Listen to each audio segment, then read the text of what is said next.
अरे कपड़े धूप में किससे पूछकर सुखा रहे हो? तुम्हारे बाप की धूप है क्या? धूप चोर कहीं के, शर्म नहीं आती?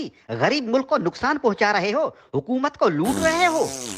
अरे साहब, पूरी दुनिया के लोग कपड़े धूप पर ही सुखाते हैं, इसमें चोरी कैसी? जल्दी से अपने कपड़े उतारो। क्यों साहब, मुझे बगैर कपड़ों के देखना चाहते हो? अरे जो तार पर सुखाने के लिए लटकाए हुए हैं वो उतारो, अगर नहीं तो खर्चा पानी दो और अपनी जान छुड़ाओ। मैंने धूप चोरी करते हुए रंगे हाथों पकड़ लिया है। अगर जेल में डाल दिया ना तो सड़ते रहोगे पूरी उम्र, तुम्हारी लाश निकलेगी वहां से। धूप चोर कहीं के। अरे साहब, चोरी कैसी? अरे धूप पर हुकूमत ने टैक्स लगा दिया है, अब धूप पर कपड़े सुखाने का बिल आएगा।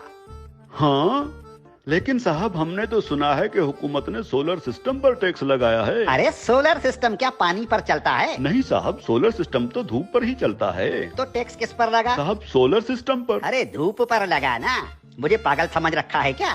धूप चोर कहीं के। धूप को सरकार ने अपनी तहवील में ले लिया है, खबरदार जो मुफ्त में धूप इस्तेमाल की। अब सोच क्या रहे हो? उतारो कपड़े। साहब, मैं सोच ये रहा हूँ कि कैसे कैसे टैक्स लगा रही है हुकूमत हम आवाम पर। रेडियो हमारे बाप दादा सुनते थे और उसका टैक्स अब हम अदा कर रहे हैं। पीटीवी हम देखते नहीं, उसका टैक्स भी देना पड़ता है। बिजली का मीटर अपने पैसों से खरीदा और लगाया अपने घर की दीवार पर, लेकिन उसका किराया टैक्स की सूरत में देना पड़ता है। बिजली आने का टैक्स, बिजली जाने का टैक्स।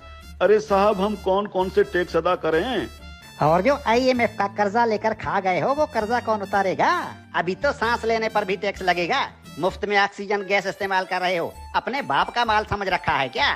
तुम लोगों पर तो ऑक्सीजन गैस की चोरी का केस भी बन सकता है, सीधे जेल के अंदर जाओगे। अरे साहब, ये क्या बात हुई? जुबान लड़ाते हो कानून से। अरे कानून साहब, लेकिन कल को अगर हुकूमत कहेगी कि आसमान पर बादल आ गए हैं, उसका टैक्स दो, बारिश हो रही है, उसका टैक्स दो, तो हम अब क्या बादलों और बारिशों का टैक्स भी तो देंगे? बादल और बारिश तुम्हारे बाप के हैं क्या? अगर बादल इस मुल्क के ऊपर आए तो वो भी इस हुकूमत की मिल्कियत हुई ना, आवाम को उसका टैक्स देना पड़ेगा। और अगर बारिश हुई तो बारिश का टैक्स भी देना पड़ेगा। बादलों और बारिशों के बाप का मुल्क है क्या ये? हाँ? ये जो गलियों में धूल उड़ रही होती है ना, जो तुम्हारे मुंह में चली जाती है, इसका टैक्स भी देना होगा। मिट्टी मुफ्त की नहीं है, 76 सालों से मुफ्त खाए जा रहे हो। उतारो अपने कपड़े, धूप को मुफ्त का माल समझ रखा है। याद रखो, जो भी धूप का टैक्स नहीं देगा उसके घर के ऊपर सूरज निकलना बंद हो जाएगा। और हाँ, ये जो बिजली की तारों पर परिंदे बैठते हैं ना, उन्हें भी बता दो कि बिजली के तारों पर अगर बैठे तो उसका टैक्स देना होगा। सरकार परिंदों को बिजली के तारों पर बैठने का बिल भेजेगी। हाँ? टट्टी करने कितने बार जाते हो? बस एक बार जाता हूँ, और अगर पेट खराब हो तो कभी कभी 3-4 बार भी जाना पड़ता है। अपना पेट किसी अच्छे मिस्त्री से बनवा लो। अगर दिन में टट्टी एक बार से ज्यादा आई तो उस पर भी टैक्स लगेगा। हाँ, एक बार टट्टी करने पर पेशाब मुफ्त कर सकते हो। ठीक है कानून साहब, लेकिन पाद और फूसी का भी बता दीजिए। पाद और फूसी गिन गिन के मारा करो, अगर मिकदार ज्यादा हुई तो टैक्स लगेगा। धूप चोर कहीं के, तुम जैसे लोगों ने मुल्क को लूट लूट कर भिखारी बना दिया है। अब ये मुल्क मजीद नुकसान बर्दाश्त नहीं कर सकता। हर चीज को अपने बाप का माल समझ रखा है। अब कानून हरकत में आ गया है, अब ऐसा नहीं चलेगा। हाँ? देखो, मुर्दा लोगों के डेथ सर्टिफिकेट बिल्कुल मुफ्त बनवा सकते हो। और क्या करे हुकूमत इस आवाम के लिए? देखो हुकूमत को कितनी फिक्र है इस आवाम की।